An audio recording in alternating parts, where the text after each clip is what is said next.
Hello, come in. Please take a seat. Right, let's get started.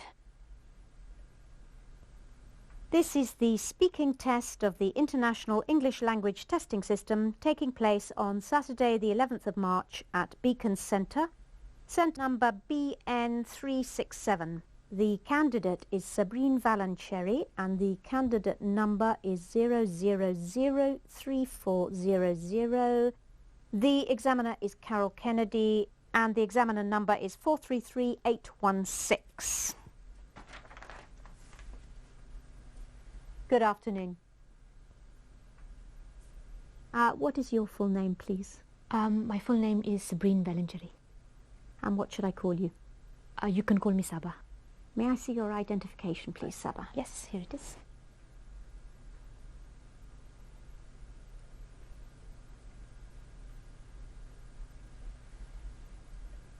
Okay. Thank you.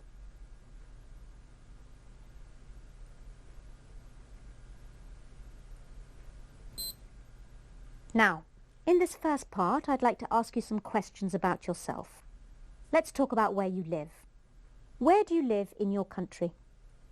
I live in Hyderabad, which is the capital of Andhra Pradesh, in the southeast of India. It is a very big city.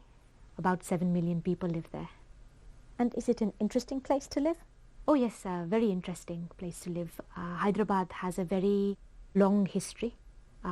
So there are lots of ancient forts, mosques and other monuments. There is a very beautiful lake and there are also lots of wonderful markets. And will you live in Hyderabad in the future? Yes, I think once I finish my studies here, I'll go back to Hyderabad. My husband is from Hyderabad too, so I think we'll stay there. Now let's talk about hobbies and interests. What hobbies and interests are popular in your country? People have many different pastimes in my country. I think the most popular these days are things like gardening and do-it-yourself, which is when people, well, usually men, make things for their home. I think women tend not to have too many hobbies. You can't really call shopping a hobby. I think in the past, women used to fill up the leisure time that they had. You enjoy? Well, like a lot of people, my work takes up a lot of my time. And at the weekend, I like to meet up with my friends or go out with my husband. So I don't really have much time for hobbies. But I do a lot, especially history and biography. Also, I love collecting art, go out with my husband. So I don't really have much time for hobbies. But I do read a lot, especially history and biography. Also, I love collecting art. So I go to a lot of art fairs. I really like colourful, abstract art, which really brighten up our homes. And what hobbies and interests did you have as a child? Gosh, that was a long time ago. Let me think. I used to collect gearings. I think I had about 20 or 25. They were silly things really, but fun for a small child. I used to like painting and drawing. My parents were very supportive and they bought me a lot of oil paints, but I'm not really very talented. I also played the clarinet. I was in a junior orchestra. I remember once we played a concert and my reed broke during the first piece, and so I couldn't make any sound. And do you think parents should encourage their children to have a hobby or interest? Oh yes, very much so. I think it is very important for children to have something other than school, television and computers. Sometimes a hobby can turn into a very successful career, but even if it doesn't, it can help the child develop as a person as they learn about new things and meet new people who share the same hobby. Now let's move on to talk about the weather. Do you prefer hot weather or cold? I think I prefer cold weather. I know most people prefer hot weather, but it is always so hot in my country that it is a nice change to feel the cold. Of course, in the cold, it's very easy to put on a hat and gloves to keep ourselves warm. Tell me about the weather in your country at different times of year. India is so big that there are many different climates. So I'll just talk about the weather in Hyderabad. Generally, we have a tropical wet and dry climate. That means that the summers, March to June, are hot, over 30 degrees and very humid. Sometimes it can reach over 40, which is just unbearable. At the end of the summer, the monsoon comes and it rains for about 3 months. After the rainy season, it's winter, which is quite short, just a couple of months. Which time of year did you enjoy most as a child? Well, I think like most children, I would say the summer, when we had the long school holiday. But I always preferred spring. There's something so lovely about when everything starts to grow again after the winter. You can almost smell it in the air. And has the weather changed much in your country in recent years? I don't think so, really. I know that in some countries the climate has been changing because of global warming, but where I live it seems to be the same. Just heat and rain. I have noticed something. In recent summers, when it's very hot, there have been many water shortages. I don't remember that happening when I was younger. Thank you. Now I'm going to give you a topic, and I'd like you to talk about it for 1 to 2 minutes. You have 1 minute to think about what you're going to say, and you can make some notes if you wish. Do you understand? Yes. There's your paper and pencil. And here's your topic. I'd like you to describe a gift or present that somebody gave you recently.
Okay. Now you have 1 to 2 minutes for this, so don't worry if I stop you. I'll let you know when the time is up. Could you start speaking now, please? I'm going to talk about a present my husband gave me last year for my birthday. We had gone to Istanbul for a few days. My husband had always wanted to go there. Anyway, we had a few days holiday from work and we decided to fulfill my husband's dream. As I said earlier, I'm really interested in art, and so even though I had no real desire to go to Istanbul, I was totally captivated by all the beautiful buildings and the wonderful arts and crafts that were available there. The Blue Mosque was my favorite building. From the outside, it looks just like a typical Ottoman mosque, but inside it is quite startling. The large windows with the light reflecting on the exquisite blue tiles made it just breathtaking. I asked one of the guides about the tiles, and she told me that they were from Iznik and that they are still made today. When we left the Blue Mosque, we walked down a pedestrian lane full of shops, including some tile shops. In one of the shops, the owner told us that the tiles were made in Iznik. Anyway, one of the tiles really caught my eye. Actually, it sang to me. It was of fish, 4 big fish and lots of little ones, all in different shades of green. I really wanted it. But when we asked the price, it was very high. Something like $300 American. Obviously, I knew we could negotiate, but it seemed such a high price that we just left. The next night, we went out for my birthday meal. Just as we were finishing the dessert, the waiter came over and handed me the most beautifully wrapped gift. I knew at once, because it was very heavy, that it was the fish tile. That's why Thank you. And does this person often buy you presents? Well, he's good at remembering my birthday and our anniversary, so he does usually buy me something nice then, but he doesn't just buy a present out of the blue. Thank you. Could I have the booklet, the pencil and the paper back, please? Thank you.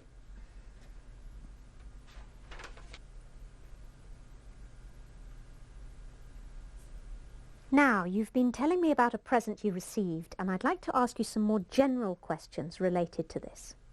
So let's talk about attitudes to gifts. Can you tell me something about how people feel when they receive a homemade gift and when they receive a shop-bought gift? Well, I think as with everything, it depends on the person and the gift. When a grandchild makes something for their grandparents, like a bookmark or a clay pot that they've made at school, then obviously their grandparents will treasure it. For adults, I think it's a bit different. If people are going to give homemade gifts, then they need to be of really good quality. Why do you say that? Well, when children make things, it's the thought that counts. But when it's adults making things, it has to look like the present is a proper present, rather than something they've made just because it's cheaper. Of course, the thought still counts, and in many ways, our time now is more important or precious than money. So if somebody has spent a lot of time making a gift, it will mean a lot. But if someone has made some chutneys or pickles or some other type of food, then it has to be edible and taste nice as well. So what about shop-bought gifts? Most gifts these days are shop-bought, and there isn't really anything wrong with that. What is important, I think, with a shop-bought gift is that the person buying the gift should spend some time thinking about what the other person would really appreciate. It's no good a husband going into a perfume shop and buying the first perfume he likes. He needs to see what perfume his wife is wearing. That shows his wife that he is paying her attention. And do you think that children get more pleasure receiving gifts than adults do? Yes and no. Obviously, children love receiving gifts, but children do generally get a lot of gifts. Children these days are spoilt and they get too many gifts. So the more gifts they get, the less they value them. Adults, on the other hand, generally have the resources to buy things for themselves. So if they really want something, they can buy it. Of course, this then makes present buying for adults much more difficult. But of course, there are things that we like that we can't really afford, or we can afford that justify their expense. What sort of things are you thinking of? For women, it might be perfume, or a day at the spa, or a new pair of party heels. For men, usually something to do with their hobbies, or books or CDs. Do you think that more people get more pleasure giving or receiving gifts? This is a tricky one. Why? Well, I think most people get pleasure out of both. Of course, it depends. We may not get a lot of pleasure out of giving gifts to children who we know may not appreciate them. But if we have found the perfect gift for someone we love and we know it's going to make them happy, well, then this will really fill our hearts with joy. Similarly, if someone receives a gift of something that they don't really want, or they can sense that it has been bought out of haste, then this isn't really going to make them feel that good. But if it's something wonderful, then, well, of course, they're going to feel fantastic about it. Let's move on to talk about the commercial aspects of giving. How much do advertisements influence people when they buy gifts? In my opinion, probably not too much. I mean, most adverts are for things like cars and household products, which aren't really gifts. Although a lot of young people like to be given new phones and other gadgets. So if a parent isn't sure which model to get, then they could be influenced by advertising. And do you think that some festivals have become commercialized as a result of the emphasis on buying gifts? Oh yes, definitely. Yes. In fact, I think it's much worse than that. It's not just the old festivals becoming commercialized, but so-called new ones being created just for the sake of present giving. Can you tell me more about that?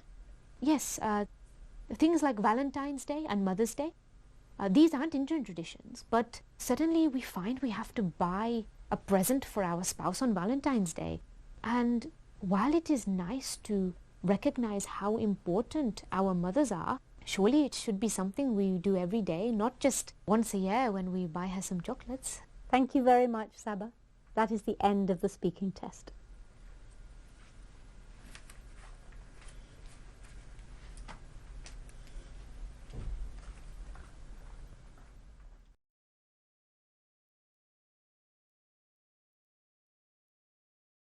My name is Carol, and I was the examiner in this speaking test. Candidates very often feel nervous before this part of the exam, so I'm going to give you some tips to help you do well. I will give you some general advice about the test, and then some tips for each section. Firstly, remember that you are marked on your ability to use English to answer the questions the examiner asks. You are not marked on your ideas or opinions. It's okay to change your mind halfway through the answer to a question. Just say, "Sorry, what I mean is," and carry on. Fluency doesn't mean speaking quickly. It means being able to continue talking at a comfortable speed, using appropriate linking words such as because and although. If you don't know a particular word you want to say in English, showing you can paraphrase, use other words to say what you mean, will help you get a good mark. Give yourself time to think by lengthening grammar words like the and a, and by using phrases such as you know and I mean. Try and use as wide a range of words as possible in order to increase your band score. For example, don't just say that the movie was good. Say that it had fascinating characters or was well directed.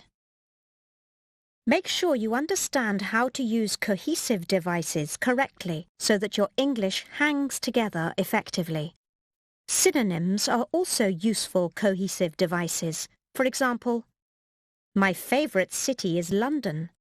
Life in the capital is always interesting. Now let's talk about part 1. This part is the introduction in the form of a short interview about yourself. This is about 4 or 5 minutes long, and to get a good mark in this part, you need to expand all your answers to about 3 sentences. In Task 1, you will be asked some short questions about everyday topics. It's important to give full answers, but try not to spend too long on each answer, as this is only preparing you for the questions in Task 2. In Task 2, you will be asked questions about a variety of everyday topics, such as, what is your favourite food and why? Usually followed by 2 more questions on the same topic. Try and expand your answers, giving a reason or an example, such as, my favourite food is chicken soup, especially in the winter when it's cold outside. Make sure you don't spend too long answering one question, as it's important that the examiner has a chance to ask you a range of questions to assess your language. Avoid just giving a list in your answers. In order to get a good mark, you need to use a range of different grammatical constructions and vocabulary that is precise and appropriate for the situation. Remember that in Part 1, the examiner can only say what is written in their booklet. If you don't understand a word, the examiner is not allowed to explain it to you. But don't panic. Tell the examiner that you don't really understand the question and then try and answer it as best you can.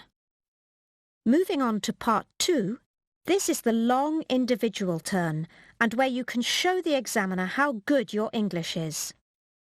Remember, you have 1 minute to think about what you're going to say. Even if you don't think you need this time, it's a good idea to use it to write some notes which will help you speak for 2 minutes. One way to make it easy to talk for 2 minutes is to tell a story about the subject. This will use lots of past tense verbs and good linking words which will improve your score. In Part 2, if you don't understand a word, it's okay to ask the examiner to help you. In this part of the test, the examiner can explain the meaning of the word, but they won't be able to rephrase the whole question. Now to the final part, Part 3. This is a discussion where you can interact with the examiner and they can ask you more questions on the theme. The aim in this part is to encourage you to discuss a topic, give your opinions and make suggestions. The most important thing about Part 3 is that these are general questions, either about people in your country or the world in general. To get a good score in this part of the test, try not to focus on your own personal experiences.